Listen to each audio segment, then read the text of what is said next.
Bercerai dan 7 sangkakala. Kita akan baca 2 bagian saja. Wahyu pasal 5 ayat 9 sampai 14. Kemudian Wahyu pasal 11 ayat 15 sampai 19.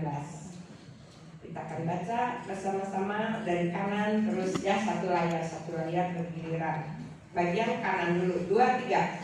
Dan mereka menyanyikan suatu nyanyian baru, katanya, engkau layak menerima gunungan kitab itu dan membuka meterai-meterainya, karena engkau telah disembelih dan dengan darahmu engkau telah membeli mereka bagi Allah dari tiap-tiap suku, bahasa dan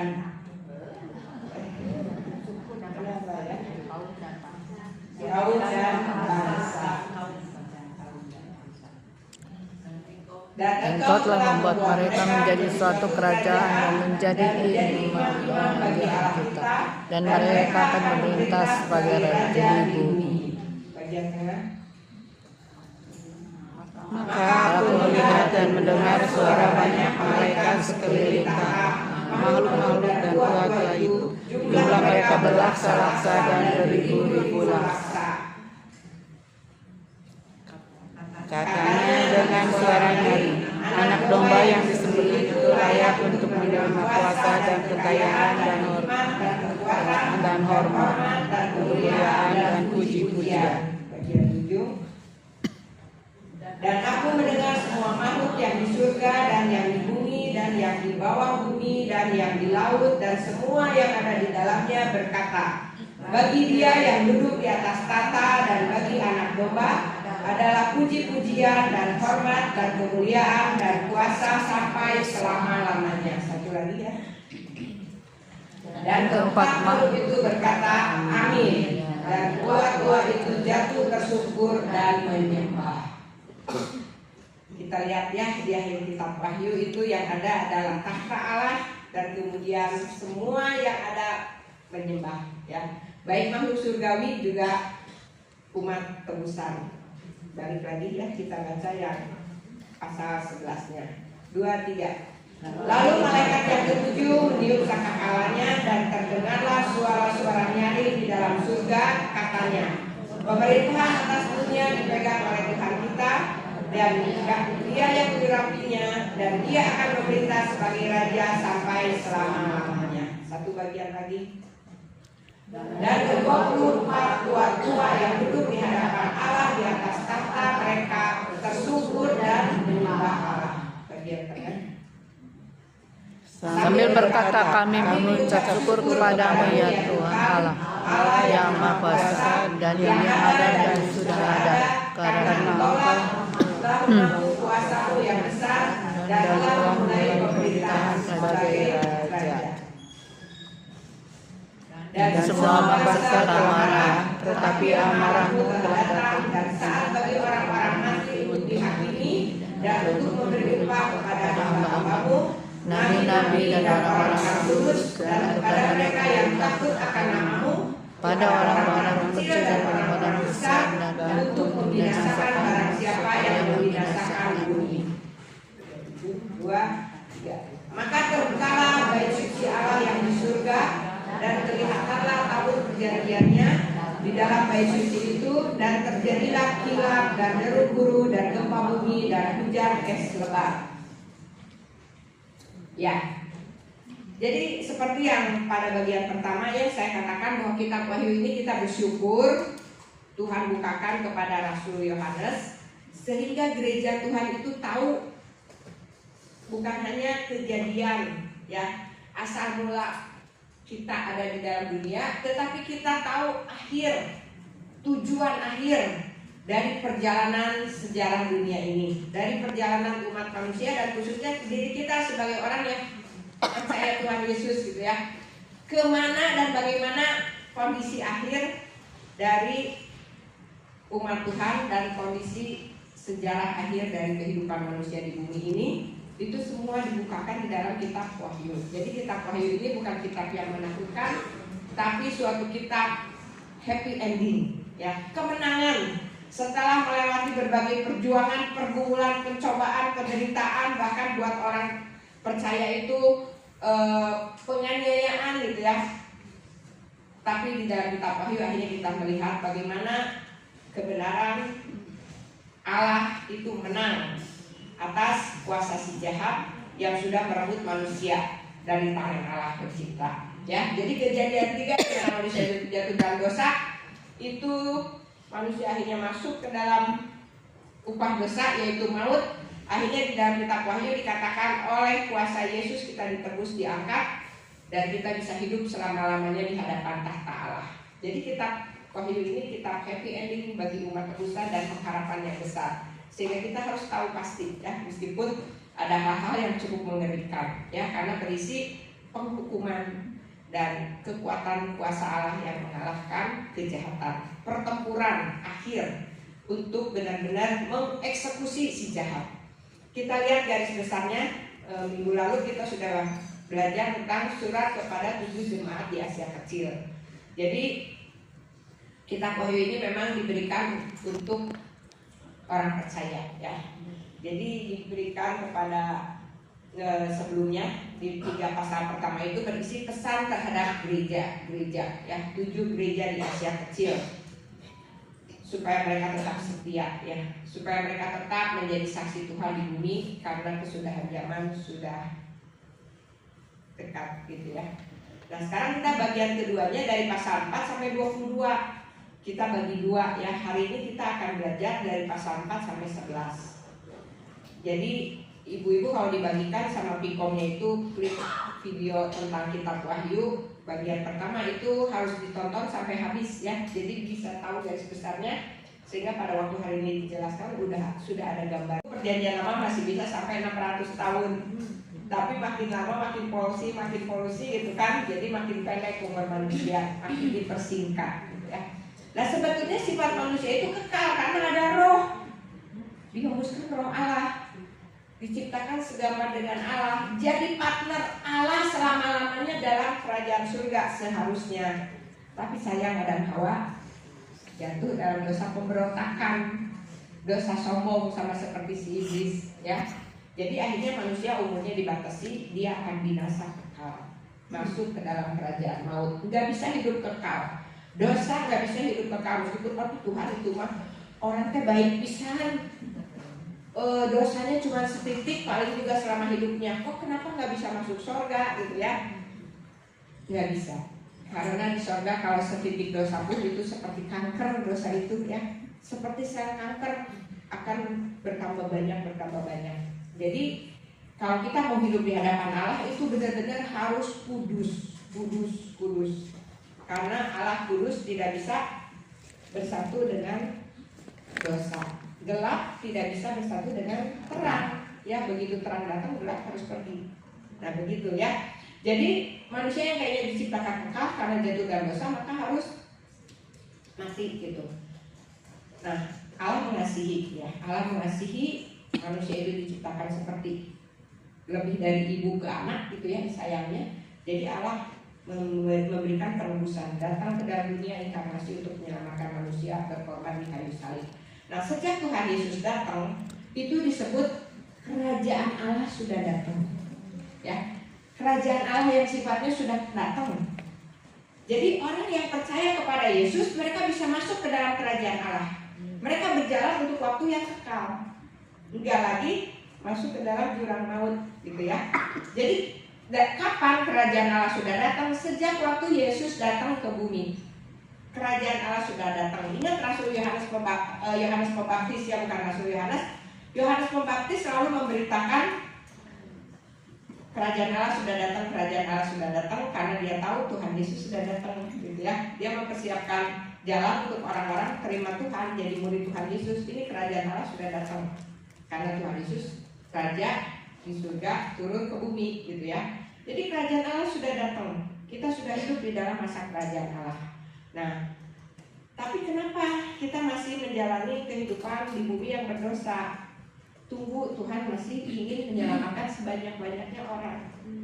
Dari generasi ke generasi Tuhan masih ingin selamat sampai genap waktunya dan genap jumlah gitu ya, yang ingin Tuhan selamatkan.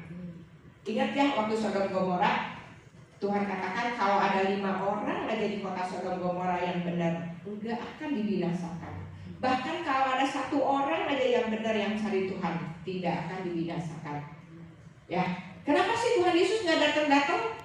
Udah 2000 tahun bilang mau datang, nggak datang kedua kali gitu kan?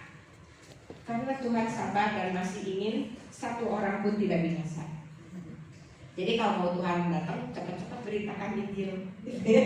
Kalau mau hidup di dalam kerajaan kekal dengan Tuhan sebagai Raja, gitu ya, cepat-cepat beritakan Injil. Karena Tuhan tidak ingin 1 manusia pun binasa, jadi Tuhan terus memberikan kesempatan ya. Jadi zaman gereja itu zaman kesempatan untuk orang percaya masuk ke dalam kehidupan kekal, bukan kepada kebinasaan kekal. Tuhan tidak ingin 1 manusia pun binasa kekal ya. Nah, sekarang di dalam perjanjian lama ya, karena Tuhan ingin ada umat yang bisa masuk hidup kekal gitu kan, Tuhan memanggil Abraham dan keturunannya itu menjadi umat perjanjian lama. Dengan berbagai simbol, dengan berbagai hukum Taurat, mereka mulai mengenal Allah pencipta, dipisahkan dari bangsa-bangsa yang tidak mengenal Allah, menyembah berhala, menyembah pohon, menyembah gunung, menyembah segala macam gitu kan. Nah, umat Israel ini diajar, dikasih hukum Taurat supaya mereka menyembah Allah pencipta. Tapi mereka gagal ya, karena memang naturnya itu manusia sudah berdosa, tidak sanggup melakukan hukum-hukum Allah. Meskipun dipagari dengan hukum Allah, dipagari dengan hukuman yang wah dahsyat gitu ya, kalau melanggar mati gitu kan, tapi tetap nggak bisa jadi umat yang taat 100% kepada hukum Taurat. Karena manusia sudah terjual dalam dosa daging gitu ya, dosa dan ada kuasa gelap yang memang senantiasa menjebak untuk manusia itu berbuat dosa begitu. Nah, sesudah umat Israel gagal, akhirnya kita lihat Mesias yang dijanjikan untuk menyelamatkan bukan cuma bangsa Israel. Tuhan itu cinta semua bangsa karena Dia pencipta semua bangsa ya. Tuhan menjanjikan Mesias juru selamat untuk semua bangsa, tapi lewat sejarah bangsa Israel ini ya, lewat sejarah umat perjanjian lama. Akhirnya lahir Tuhan Yesus dan kemudian mati di kayu salib. Nah, sesudah Tuhan Yesus mati bangkit, mulailah zaman Roh Kudus dicurahkan ya. Jadi Roh Kudus tinggal dalam hati orang yang sudah disucikan, ditebus oleh darah Yesus. Roh Kudus bisa tinggal di hati kita. Kalau di dalam perjanjian lama, Roh Kudus itu hanya hinggap di orang-orang yang dipakai Tuhan, imam-imam pada waktu melaksanakan upacara di bait Allah diurapi sama Roh Kudus. Pada waktu bangun bait Allah diurapi sama Roh Kudus ya. Nabi-nabi pada waktu berbicara tentang firman Allah diurapi Roh Kudus. Tapi Roh Kudus nggak bisa tinggal bersama dengan roh manusia pada saat di perjanjian lama. Kenapa? Karena belum ada penebusan, belum ada penyucian. Namanya juga Roh Kudus, Dia hanya bisa tinggal di hati yang sudah dikuduskan. Sesudah Tuhan Yesus mati di kayu salib, manusia ditebus, disucikan, barulah setiap orang yang percaya terbuka menerima, minta Roh Kudus bisa tinggal di dalam hati kita. Roh Kudus bersatu dengan roh kita. Itu disebut zaman gereja. Ada di kisah para rasul ya. Sehingga kisah para rasul sering juga disebut kisah perbuatan Roh Kudus. KPR, kisah perbuatan Roh Kudus. Karena kalau nggak ada Roh Kudus, bangsa takluk kepada pemerintahan Kristus, mereka mulai berontak, terjadi perang Gog dan Magog. Di akhir Gog dan Magog itu hukum akhir sebagai kesempatan akhir si kuasa jahat, si iblis itu istilahnya menunjukkan unjuk gigi gitu kan, tapi kemudian dikalahkan lagi dan dia dimasukkan di dalam neraka untuk selama-lamanya menerima eksekusi binasa kekal bersama dengan semua pengikutnya. Jadi Tuhan kasih kesempatan juga kepada bangsa-bangsa ya, yang siapa yang mau berontak tetap ikut iblis atau tetap ikut Tuhan. Mereka udah menikmati masa kerajaan nyata, kerajaan Kristus gitu kan. Kalau mereka masih tetap ternyata membelok ikut iblis, ya udah Tuhan udah nggak sayang lagi, nggak nyesel gitu ya hukum juga, karena udah dikasih kesempatan lagi tetap berontak lagi, udah ini mah nggak bisa dibenerin lagi gitu kan, masuk ke dalam itu. Lalu baru ada pengadilan tahta putih Di sana juga membuktikan keadilan Allah ya. Orang nggak bisa protes. Kenapa saya nggak masuk surga gitu? Kenapa orang itu lebih jahat dari saya masuk surga? Saya lebih baik masuk neraka. Nggak bisa protes karena mereka ternyata sadar tanpa pengampunan dari Tuhan Yesus nggak ada seorang pun yang bisa masuk surga. Gitu ya. Ini pandangan yang premil. Nah sekarang kalau yang tidak premil punya tafsiran yang beda tentang simbol-simbol itu. Mereka tidak menafsirkan Alkitab Wahyu itu menurut kronologis yang ditulis 7 meterai, 7 sangkakala, 7 cawan gitu kan. Tidak secara kronologis ini kesusahan besar dibagi 7 tahun, ini masa kerajaan 1000 tahun. Enggak lagi begitu gitu ya. Tapi lebih percaya ini mah cuma simbol-simbol gitu ya. Nah 24 tua-tua ini contoh salah satu tafsiran ya. 24 tua-tua itu simbol apa? Itu simbol bahwa 12 suku Israel gitu kan. Lalu 12 lagi rasul-rasul. 12 suku Israel itu umat perjanjian lama, mewakili umat perjanjian lama. 12 rasul-rasul itu mewakili umat perjanjian baru. Jadi 24 tua-tua yang dilihat di dalam kitab Wahyu itu adalah mewakili semua umat tebusan, orang yang percaya Allah, baik perjanjian lama ataupun perjanjian baru. Mereka akhirnya menjadi satu sebagai orang yang menyembah Allah. Itu ya. Kemudian simbol singa Yehuda dan anak domba. Kenapa ada simbol singa Yehuda? Itu melambangkan bahwa Mesias di dalam perjanjian lama digambarkan singa Yehuda. Lalu kenapa ada anak domba yang disembelih? Itu menggambarkan Mesias Kristus yang sudah menebus manusia di atas kayu salib gitu ya. Jadi dikatakan bahwa sekarang Yohanes kenapa melihatnya simbol domba, nggak lagi melihat simbol singa gitu ya. Di kitab Wahyu dia nggak melihat singa, Mesiasnya sebagai domba. Jadi dikatakan bahwa yang akan menjadi saksi dan membuat manusia bertobat termasuk di akhir zaman itu bukan lagi kuasa kekuatan, tapi kasih dan pengorbanan.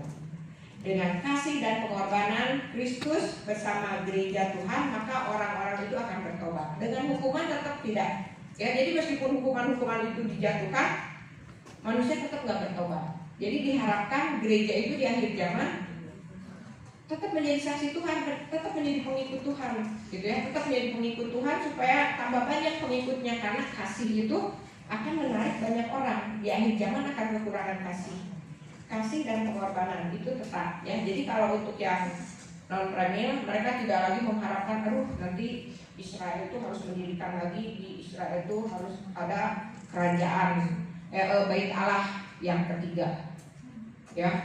Jadi mengharapkan itu yang sekarang itu kubah emas itu ya, Masjid Al-Aqsa itu direbut, karena kalau enggak akan akhir zaman gitu kan, perang ya. Oh memang harus perang gitu kan, harus ada perang Armageddon, harus ada perang Gog Magog segala macam gitu kan. Jadi itu memang udah dibuatkan kitab Wahyu.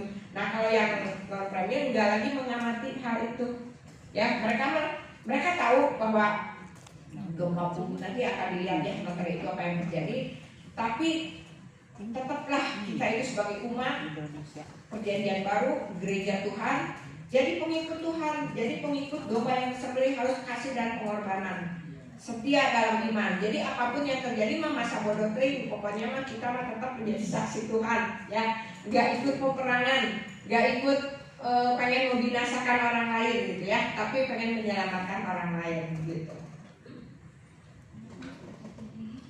Nah, bagaimana yang penting itu, bagaimana mau tafsirannya macam-macam juga kan belum kejadian ya. Yang penting bagaimana kehidupan umat Tuhan di akhir zaman.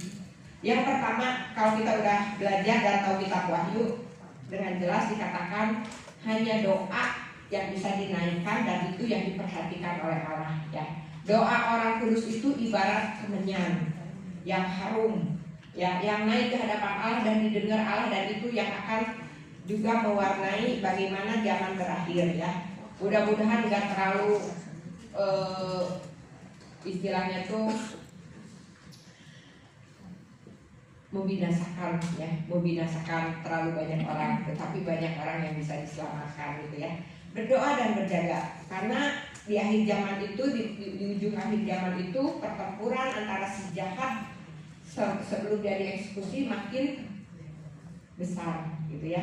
Dari zaman ke zaman si jahat udah terus berperang kan. Efesus 6 mengatakan lawan kita, musuh kita itu roh-roh jahat di udara. Tapi makin di ujung, makin dia mau dieksekusi masuk ke dalam neraka, dia makin ngamuk gitu ya. Dia makin menyesatkannya makin banyak dan menjadi gelap. Jadi siang pun gelap.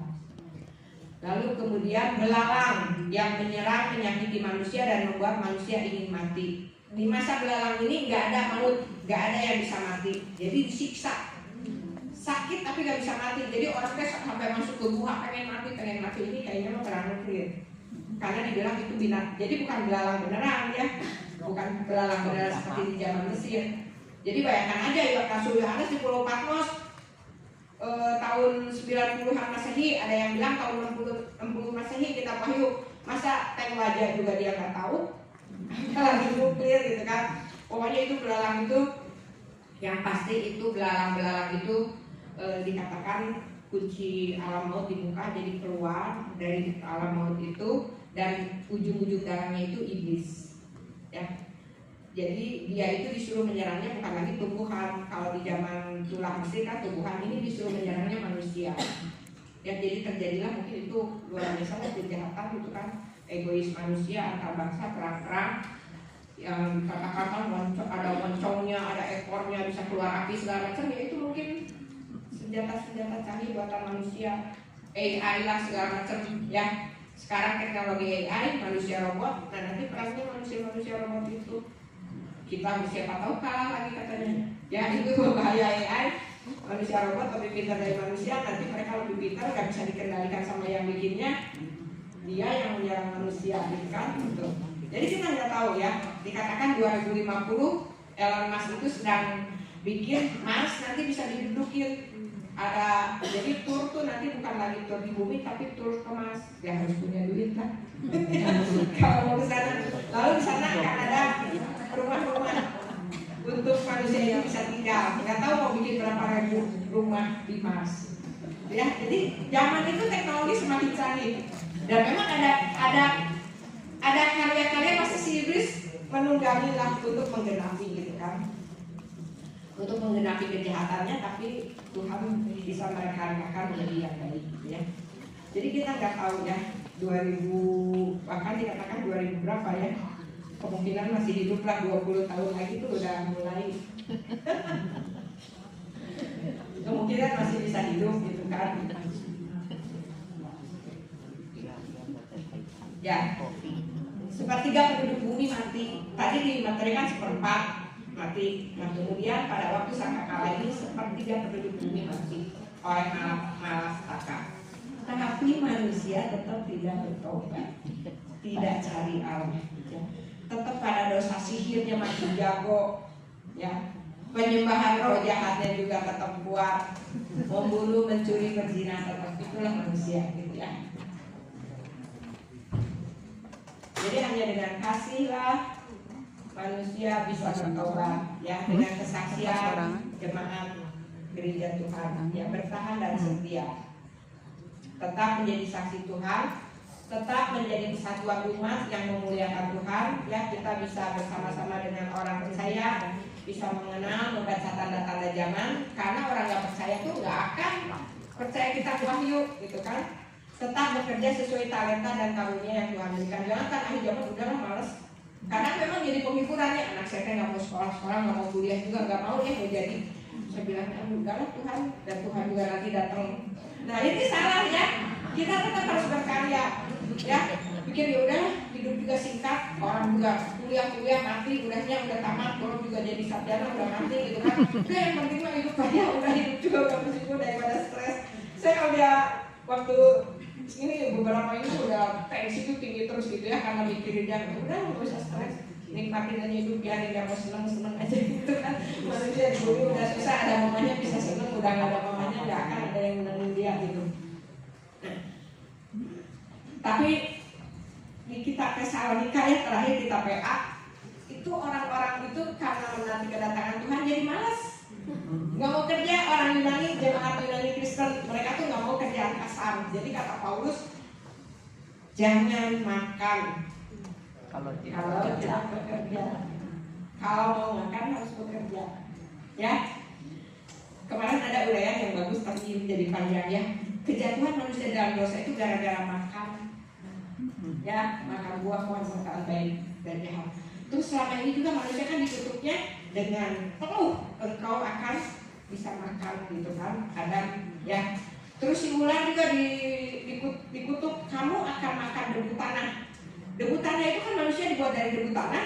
Manusia jadi makanan setan. Dia menyerang manusia terus. Lalu manusia dengan manusia akhirnya apa? Perang karena makanan. Ya, dosa itu yang kali dosa itu karena butuh makan gitu kan. Nah jadi kita tetap kalau kita kan masih hidup di dunia, meskipun Tuhan belum datang, kita masih hidup di dunia butuh makan, jadi tetap harus bekerja. Jadi meskipun ada janji Tuhan akan datang gitu kan, akan kiamat, tetap bekerja sesuai talenta dan karunia yang Tuhan berikan aja. Nah nanti sharingkan apakah sikap Anda terhadap 7 meterai dan 7 sangka salah yang dibukakan dalam kitab Wahyu. Sikap kita apa? Saya mah permin, saya mah ambil, saya mah percaya, saya mah dan itu belum kejadian, nggak tahu gitu kan. Ingat ya bahwa nubuat di Alkitab itu nggak ada yang nggak digenapi. Dan Wahyu ini kita Yohanes melihat itu bukan cuma dengar gitu ya. Simbol-simbol yang dia pakai itu ada di kitab-kitab lain. Di kitab Yeskiel, gulungan kitab dimakan, di Yeskiel juga sama gitu kan. Apa warnanya jadi darah, bulan jadi warnanya merah. Di kitab-kitab lain pun banyak. Jadi banyak cuplikan simbol-simbol yang dipakai juga di kitab-kitab nabi-nabi lain yang bernubuat gitu ya. Jadi apakah saya tidak peduli, biarin aja, ada belum kejadian gitu kan, biasa aja, atau semakin percaya dan takut akan Tuhan. Lalu apapun sikap kita jelaskan ya, kenapa memilih sikap itu terhadap kitab Wahyu. Kemudian bagaimana Anda menjelaskan kesudahan zaman sesuai kitab Wahyu pada anak cucu.